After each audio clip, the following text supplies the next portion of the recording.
లేదు. ఎవరు కూడా నా ప్రాణాన్ని తీసుకోలేరు. నా అంతటగా నేనే దాన్ని పెట్టుచున్నాను, ప్రాణాన్ని పెట్టుచు ఉన్నాను. దాన్ని పెట్టుటకు నాకు అధికారము, ప్రాణాన్ని పెట్టడానికి నాకు అధికారము ఉంది. దాన్ని తిరిగి మరలా చనిపోయి తిరిగి సజీవుడుగా లేవబడడానికి కూడా నాకు అధికారం, నా తండ్రి నాకు వచ్చేటప్పుడు సర్వ అధికారాన్ని ఇచ్చి నన్ను ఈ లోకానికి నా తండ్రి పంపించు. యేసుక్రీస్తును తన తండ్రి అయిన దేవుడు భూలోకానికి పంపించేటప్పుడే చెప్పాడు, కొన్ని షరతులు చెప్పాడు. కుమారుడా, భూలోకానికి వెళ్ళు, అవసరమైతే అక్కడ భూలోకములో మానవాళి కొరకు నీ ప్రాణాన్ని కూడా బలి చేయవలసి వస్తుంది. బలి చేయ అవసరమైతే తీసుకునే అధికారం కూడా నేను నీకు ఇచ్చేస్తున్నా. లేపో, ప్రాణము పెట్టి అధికారం నీకు ఇస్తున్నాను. చనిపోయినా కానీ తిరిగి మరలా నీవు లేపబడతావు. అట్టి అధికారాన్ని నేను నీకు ఇస్తున్నానని కుమారుడి లోకానికి వచ్చేటప్పుడే తండ్రి ప్రిలారా ఏం చేశాడు? ఏమండి, ప్రాణము పెట్టి అధికారాన్ని కుమారుడికి ఇచ్చాడు. చనిపోయి తిరిగి లేచే అధికారాన్ని కూడా తన తండ్రి తన కుమారుడికి ఇచ్చాడు. దేవునికే మహిమ కలుగునుగాక. అందుకే ప్రభువారు ప్రిలారా తన శిష్యులతో ఆ రోజు చెప్పాడు కదా, మత్తయి సువార్త 17వ అధ్యాయము 23వ వాక్యాన్ని మీరు చూడండి. మత్తయి సువార్త 17వ అధ్యాయము 23వ వాక్యములో ఏమని వ్రాయబడింది? అందుకు ప్రభు అంటాడు,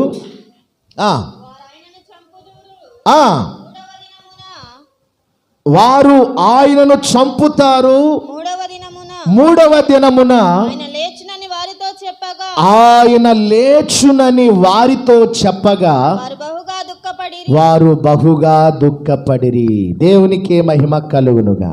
ఈ లోకము నన్ను సిలువ వేస్తాది, ఈ లోకము నన్ను హింసిస్తాది, ఈ లోకము నన్ను గాయపరుస్తాది, లోకమంతా నన్ను గాయపరుస్తాది, హింసిస్తాది, బాధపరుస్తాది, నన్ను దుఃఖపరుస్తాది. ఈ లోకము అవసరమైతే లోకము నన్ను ఏం చేస్తాదండి? సిలువ వేస్తాది. నేను సిలువలో మరణిస్తాను. ప్రభు అంటున్నాడు, మరణించిన నేను ఎప్పుడు లేస్తానంటున్నాడండి? మూడవ దినమున నేను లేస్తాను. ఎందుకు లేస్తాను తెలుసా? నా తండ్రి నాకు ఆ శక్తినిచ్చాడు. ఈ లోకములో ఏ మనుష్యుడికి లేనంత శక్తిని, ఏ మనుష్యుడికి లేనంత బలాన్ని, ఏ మనుష్యుడికి లేనంత జ్ఞానాన్ని, దైవ జ్ఞానాన్ని, దైవ శక్తిని, దైవ బలాన్ని ఇదిగో నా తండ్రి నన్ను ఈ లోకానికి పంపించేటప్పుడే నాకు సర్వాధికారాన్ని ఇచ్చి నన్ను ఈ లోకానికి పంపాడు. ఈ లోకము నన్ను హింసించిన, ఈ లోకము నన్ను బాధించిన, ఈ లోకము నన్ను వేధించిన, ఈ లోకము నన్ను సిలువ వేసిన, ఈ లోకము నన్ను మరణింపజేసిన, మరణానికి గురి చేసిన, చనిపోయిన నేను మూడవ రోజు తిరిగి లేపబడతాను. ఆ శక్తి నాలో ఉంది. దేవునికే మహిమ కలుగునుగాక. హల్లెలూయా, హల్లెలూయా. యేసుక్రీస్తు వారు ప్రియులారా ఏమండి, సృష్టిలో మనము చూస్తే అపోస్తుడైన పౌలు అంటున్నాడు, మనం చదువుకున్న వాక్యము 1 కొరింథీయులకు రాసిన పత్రిక 15వ అధ్యాయం 20వ వాక్యములో పౌలు ఏమంటున్నాడండి? ఇప్పుడైతే నిద్రించిన వారిలో ప్రథమ ఫలముగా క్రీస్తు మృతులలో నుండి లేపబడ్డాడు. యేసుక్రీస్తు కంటే ప్రియులారా ఈ సృష్టి ఇప్పటికి సృష్టించబడి కొన్ని వేల కోట్ల సంవత్సరాలు అవుతా ఉంది. మనం నివసిస్తున్నటువంటి భూమి, ఆకాశం, సూర్యుడు, చంద్రుడు, నక్షత్ర గోళాలు, ఈ సృష్టిలో ఉండే సకల ప్రాణికోటి జీవరాశులన్నీ కూడా దేవుని ద్వారా సృష్టించబడి ప్రియులారా ఇప్పటికీ కొన్ని కోట్ల సంవత్సరాలు అవుతా ఉంది. ఆదాము అవ్వలు చేసిన పాప ఫలితాన్ని బట్టి, అవిధేయతను బట్టి ఈ లోకానికి ఏమొచ్చిందంటే బైబిల్లో రాయబడింది, ఒక మనుషుని ద్వారా ఏమొచ్చిందంటే అండి, మరణము వచ్చింది. కనుక మనుషుని ద్వారానే మరలా పునరుద్ధానము కలిగింది. ఎవరి పునరుద్ధానం? మృతుల పునరుద్ధానము కలిగింది. ఆదాము అవ్వల ద్వారా ఈ లోకానికి మరణము వచ్చింది ప్రియులారా. ఒక మనుషుని ద్వారా, మనుషుని అవిధేయతను బట్టి, మనుషుని యొక్క ఆజ్ఞ అతిక్రమాన్ని బట్టి, మనుషుడు చేసిన పాప ఫలితాన్ని బట్టి ఈ లోకానికి మరణం వచ్చింది. అలాగే క్రీస్తునందు ప్రియులారా మనకేమొచ్చింది? ఇప్పుడు పునరుద్ధానము కలిగింది. దేవునికే మహిమ కలుగునుగా. యేసుక్రీస్తు వారు కూడా ఒక మనుష్యుడు. ఆదాము ఎలా మనుష్యుడో యేసుక్రీస్తు వారు కూడా శరీరధారుడుగా ఈ భూలోకానికి వచ్చాడు. పరలోకము నుండి మనుష్యుడుగా ఈ లోకంలో 33.5 సంవత్సరాలు జీవించాడు. ఆయనలో మనము చూస్తే దైవత్వము కనబడతా ఉంది, మానవత్వము కనబడతా ఉంది. అంటే దేవుడు ప్లస్ మానవుడు. మానవుడిగా దేవుడు తను తాను ప్రత్యక్షపరచుకున్నాడు 33.5 సంవత్సరాలు. తర్వాత దేవుడిగా తను తాను ప్రత్యక్షపరచుకున్నాడు 33 సంవత్సరాలు. మన దేవుడు ఎవరు అంటే ఆయన మానవుడు ప్లస్ దేవుడు. అంటే మానవత్వము కలిగిన వాడు, 2 దైవత్వము కలిగిన వాడు. మానవుడు ప్లస్ దేవుడు. ఒక మనుషునిగా ఈ లోకానికి వచ్చాడు, మనుషుడిగా ఈ లోకంలో జీవించాడు, మనుషుల కొరకు పిల్లరా తన ప్రాణాన్ని పెట్టాడు. అయితే ఆయన ద్వారా మనకేం కలిగిందంటే పునరుద్ధానము కలిగింది. దేవునికే మహిమ కలుగునుగాక. యేసుక్రీస్తు ద్వారా మనకు పునరుద్ధానము కలిగిందనే దానికి నిదర్శనం ఏంటో తెలుసా? రుజువులు ఏంటో తెలుసా? చూడండి పిల్లరా, లూకాసు వార్త 24వ అధ్యాయము 3వ వాక్యాన్ని చదవండి. లూకాసు వార్త 24వ అధ్యాయము 3వ వాక్యము. ప్రభువైన యేసు దేహము వారికి కనబడలేదు. ఇందును గూర్చి వారికి ఏమీ తోచకుండా ఉన్నప్పుడు ప్రకాశమానమైన వస్త్రములు ధరించి ఇద్దరు మనుష్యులు వారి యొద్ద నిలవబడిరి. వారు భయపడి ముఖములను నేలమోపి ఉండగా వీరు సజీవుడైన వాణిని, దేవదూతలు చెబుతున్నారు, ఏమని చెప్తున్నారు? మీరు సజీవుడైన వానిని మీరెందుకు ఎందుకు మీరు ఈ మృతులలో, ఈ సమాధులలో మీరు ఎందుకు వెతుకుతున్నారు? ఆయన ఈ సమాధిలో లేడు, ఆయన తిరిగి లేచి ఉన్నాడు. ఆయన ఇంకా గలిలయలో ఉండినప్పుడు మనుష్య కుమారుడు పాపిష్టులైన మనుషుల చేతికి. చాలండి. దేవదూత చెప్తున్నారు, ఇద్దరు దేవదూతలు.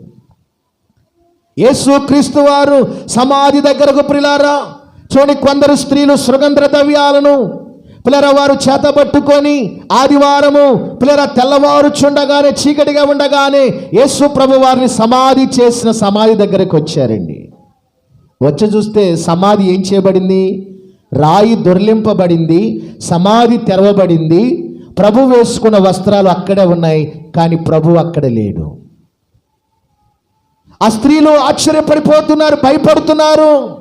ఇదిగో మా ప్రభువుని ఎవరు ఎత్తుకొని వెళ్ళిపోయారు, మా ప్రభువుని ఎవరో దొంగలు ఇదిగో పార్థిక దేహాన్ని కూడా తీసుకుని వెళ్ళిపోయారు అని చెప్పి వాళ్ళు భయపడుచున్నటువంటి సమయంలో మనం చూస్తే దేవదూతలు ప్రత్యక్షమై వారిని ధైర్యపరిచి, మీరు ఎందుకు మృతులలో మీరు సజీవుడిని వెతుకుతున్నారు?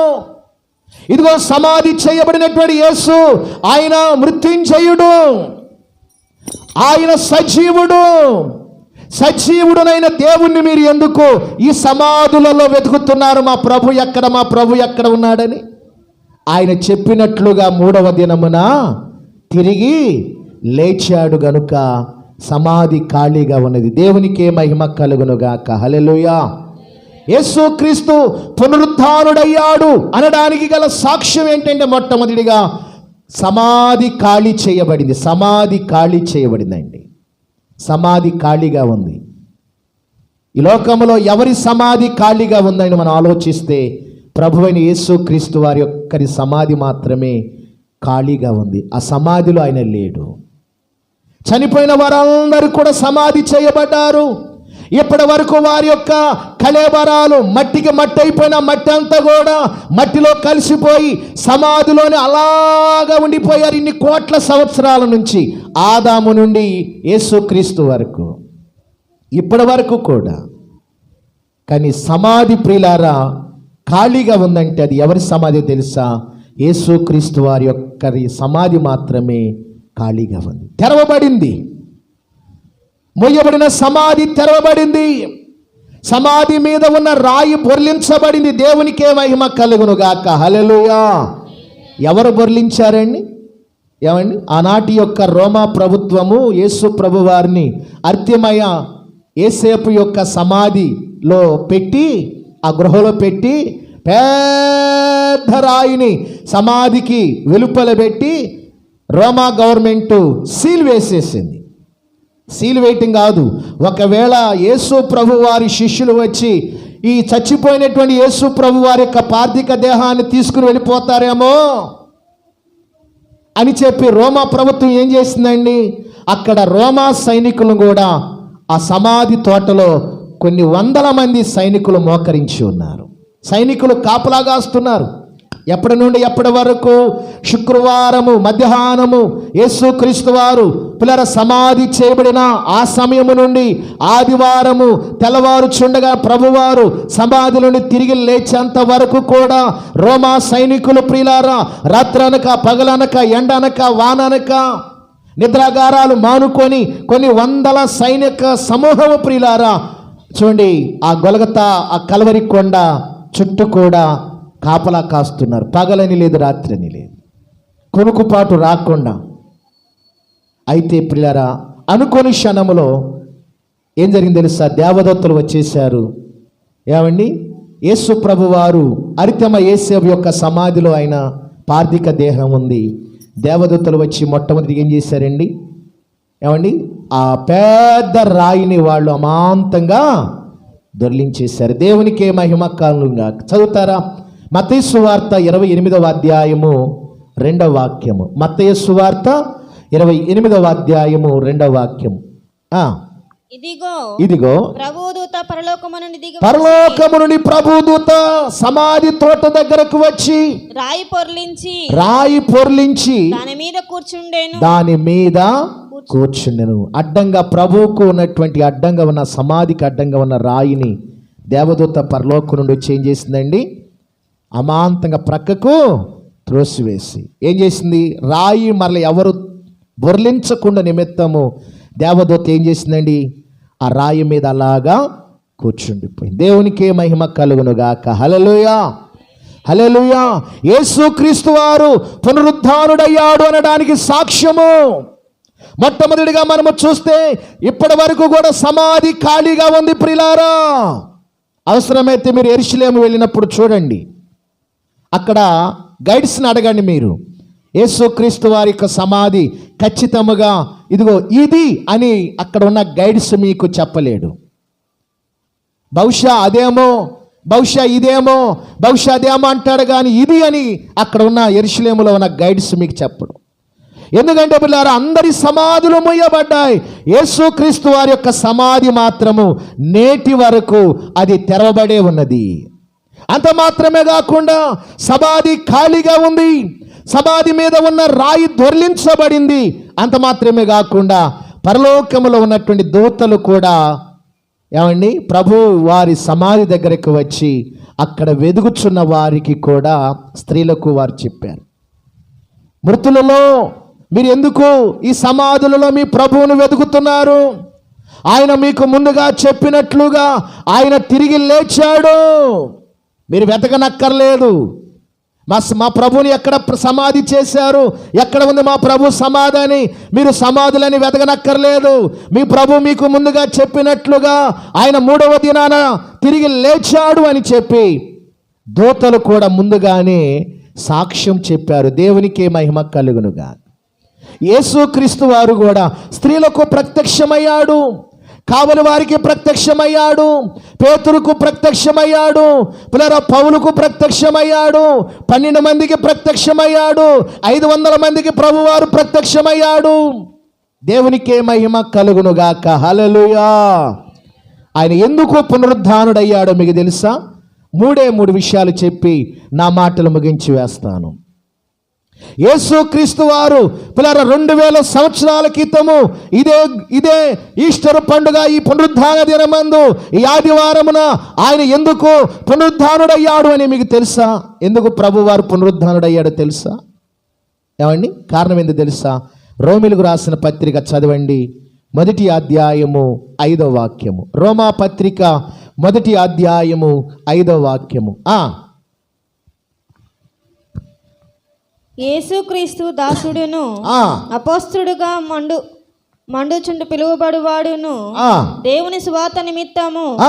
ప్రత్యేకింపబడిన వాడునైనా ప్రత్యేకింపబడిన వాడనైనా పౌలు రోమాలో ఉన్న ఆ, దేవుని ప్రియులందరికీ దేవుని ప్రియులందరికీ అనగా అంటే పరిశుద్ధులుగా ఉండుటకు ఆ, పిలువబడిన వారందరికీ పిలువబడిన వారందరికీ శుభమని చెప్పి వ్రాయున శుభమని చెప్పి వ్రాయునది. మన తండ్రి అయిన దేవుని నుండి ఇదిగో మన తండ్రి అయిన దేవుని నుండి ప్రభువైన యేసుక్రీస్తు వారి నుండి కృపా సమాధానములు మీకు కలుగునుగాక. అక్కడ వ్రాయబడిన మాట ఏంటంటే యేసుక్రీస్తు ఈరోజు పునరుద్ధానుడై సమాధి నుండి ఆయన ఎందుకు తిరిగి లేచాడో తెలుసా? మొట్టమొదటి కారణము, దేవుని కుమారుణ్ణి, నేను ఎవరినో తెలుసా? నేను దేవుని యొక్క కుమారుణ్ణి అని నిరూపించుకోవడానికి సమాజమంతా కూడా, ఈ లోకమంతా కూడా తెలుసుకొను కొరకు ఆయన సమాధి నుండి పునరుద్ధానుడై తిరిగి లేచాడండి. మొట్టమొదటి కారణం ఏంటో తెలుసా? యేసుక్రీస్తు పునరుద్ధానుడు అవ్వడానికి గల కారణం ఏంటో తెలుసా? సమాధి నుండి ఆయన తిరిగి లేపబడడానికి కారణం ఏంటో తెలుసా? ఏమండి, యేసుక్రీస్తు ఎవరంటండి? దేవుని యొక్క కుమారుడు అని లోకమంతా కూడా తెలుసుకోవాలి. లోకము నన్ను, ఇదిగో నేను దేవుని కుమారుని లోకము నన్ను గుర్తించాలి. లోకములో ఉన్న మనుషులందరూ కూడా ఇదిగో యేసుక్రీస్తు వారు దేవుని కుమారుడు అని లోకములో ఉన్న మనుషులు కూడా నన్ను గూర్చి వాళ్ళు తెలుసుకోవాలి అని చెప్పి నిరూపించుట కొరకు ఆయన సమాధిలో నుండి 3వ దినమందు మృత్యుంజయుడై తిరిగి లేచాడండి. అది మొట్టమొదటి కారణం. రెండవదిగా చూద్దాము, పునరుద్ధానుడ యేసుక్రీస్తు వారు ఎందుకు ఆయన పునరుద్ధానుడయ్యాడు అనగా ఈరోజు యోహాను సువార్త 20వ అధ్యాయము, యోహాను సువార్త 20వ అధ్యాయము 19వ వాక్యం చదువుకుందాం. ఆదివారము సాయంకాలమున శిష్యులు యూదులకు భయపడి తాము కూడి ఉన్న ఇంటి తలుపులు మూసుకొని ఉండగా యేసు వచ్చి మధ్యను నిలిచి, యేసు ప్రభువారు వచ్చి శిష్యుల మధ్య నిలిచి, మీకు సమాధానము కలుగును. ప్రభు తన శిష్యులతో అంటున్నాడు, మీకు సమాధానము కలుగుగాక అని వారితో చెప్పాను. ఆయన అలాగు చెప్పి వారికి తన చేతులను ప్రక్కన చూపగా శిష్యులు ప్రభువును చూచి సంతోషించారు. దేవునికే మహిమ కలుగునుగాక. యేసుక్రీస్తు వారు ఎందుకు పునరుద్ధానుడై తిరిగి ఈరోజు ఆయన సమాధి నుండి లేపబడ్డాడు అంటే, ఈ లోకములో ఉన్న మనుషుల యొక్క హృదయాలలో ఉన్నటువంటి భయాన్ని తొలగించడానికి యేసుక్రీస్తు వారు పునరుద్ధానుడయ్యాడు. ఎందుకు అండి? ఈరోజు యేసుక్రీస్తు వారు ఎందుకు పునరుద్ధానుడయ్యాడు? మనలో ఉన్న భయము, మనలో ఉన్న కలవరాలు, మనలో ఉన్నటువంటి ఆందోళన, మనలో ఉన్నటువంటి నిట్టూర్పులు, మనలో ఉన్నటువంటి వేదనలు, మనలో ఉన్న రోగాలు, మనలో ఉన్న దుఃఖమును తీసివేయుట కొరకు ఆయన పునరుద్ధానుడై తిరిగి లేచాడు. ఆయన పునరుద్ధానుడై తిరిగి లేపబడము ద్వారా దేవుడు మనకేమిచ్చాడు తెలుసా? మనలో ఉన్న మరణ భయం అంతటిని కూడా దేవుడు తొలగించాడు. దుఃఖమును, మనలో ఉన్న దుఃఖాన్ని తొలగించి సంతోషాన్ని దేవుడు మనకు అనుగ్రహించాడు. ఆయన పునరుద్ధానము ద్వారా పాపులుగా ఉన్న మనలను ప్రభువారు నీతిమంతులుగా చేశాడు. ఆయన పునరుద్ధానము ద్వారా మన పక్షాన తన తండ్రికి విజ్ఞాపన చేసే కర్తగా ఉండుట కొరకు ఆయన పునరుద్ధానుడై తిరిగి లేపబడ్డాడు. ఇంకా మనము చూస్తే సదాకాలము కూడా దేవుడు మనతో ఉండుట కొరకు ఆయన సజీవుడిగా ఈ దినాన లేపబడ్డాడు. ఎవరి కొరకండి? నీ కొరకు, నా కొరకు, మనందరి కొరకు. సదాకాలము మనతో సహవాసము చేయుట కొరకు, మనకు సమాధానమును అందించుట కొరకు, పాపులుగా ఉన్న మనలను నీతిమంతులుగా చేయుట కొరకు, మనలో ఉన్న దుఃఖమును తీసివేసి సంతోషభరితులుగా చేయుట కొరకు, మనలో ఉన్న భయాందోళనను తీసివేయుట కొరకు, తన కుమారుడు దైవ కుమారుడని నిరూపించుట కొరకు యేసుక్రీస్తు వారు ఈరోజు సమాధిలో నుండి నీ కొరకు నా కొరకు మనందరి కొరకు ఆయన తిరిగి లేపబడ్డాడు. దేవునికే మహిమ కలుగునుగాక. అదే విషయాన్ని పౌలు అంటున్నాడు రోమీయులకు రాసిన పత్రిక 15వ అధ్యాయం 20వ వచనములో. ఇప్పుడైతే చదవండి, ఆ మాటను చదువుకొని ప్రార్థన చేసుకుందాం.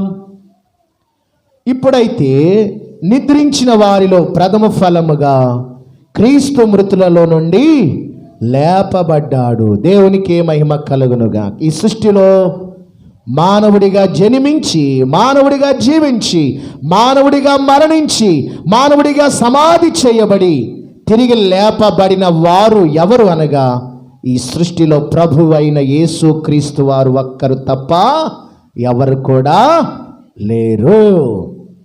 దేవునికే మహిమ కలుగునుగాక. హల్లెలూయా. విన్నారు కదా, యేసు క్రీస్తు వారు ఈరోజు ఎందుకు ఆయన పునరుద్ధానుడయ్యాడు? ఏమండి, నీ కొరకు, నా కొరకు, మనందరి కొరకు ఆయన సంరక్షణలో ఉండుట కొరకు, మరణ భయాన్ని తొలగించుట కొరకు, మనలో ఉన్న దుఃఖాన్ని తీసివేసి నాట్యముగా చేయుట కొరకు, ఆయన దైవ కుమారుడని నిరూపించుట కొరకు, మనతో సహవాసము చేయుట కొరకు, మనకు సమాధానమును అనుగ్రహించుట కొరకు ఆయన తిరిగి సమాధిలో నుండి ఈ దినాన నీ కొరకు, నా కొరకు, మనందరి కొరకు ఆయన లేపబడ్డాడు. దేవునికే మహిమ కలుగునుగాక. హల్లెలూయా, హల్లెలూయా.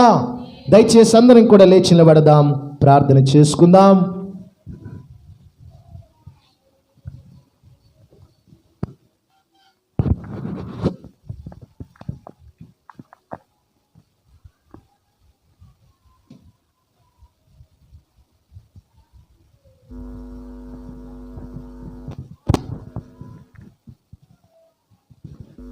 ప్రార్థన. స్తోత్రం, స్తోత్రం, స్తోత్రం, స్తోత్రం, స్తోత్రం. సకల దీవెనలకు ఆశీర్వాదములకు కారణభూతుడైన మా తండ్రి, పరిశుద్ధుడా, మహిమ కలిగిన దేవా, సర్వశక్తి కలిగిన మా తండ్రి, మీ ఘనమైన పరిశుద్ధమైన అత్యున్నతమైన నామమునకు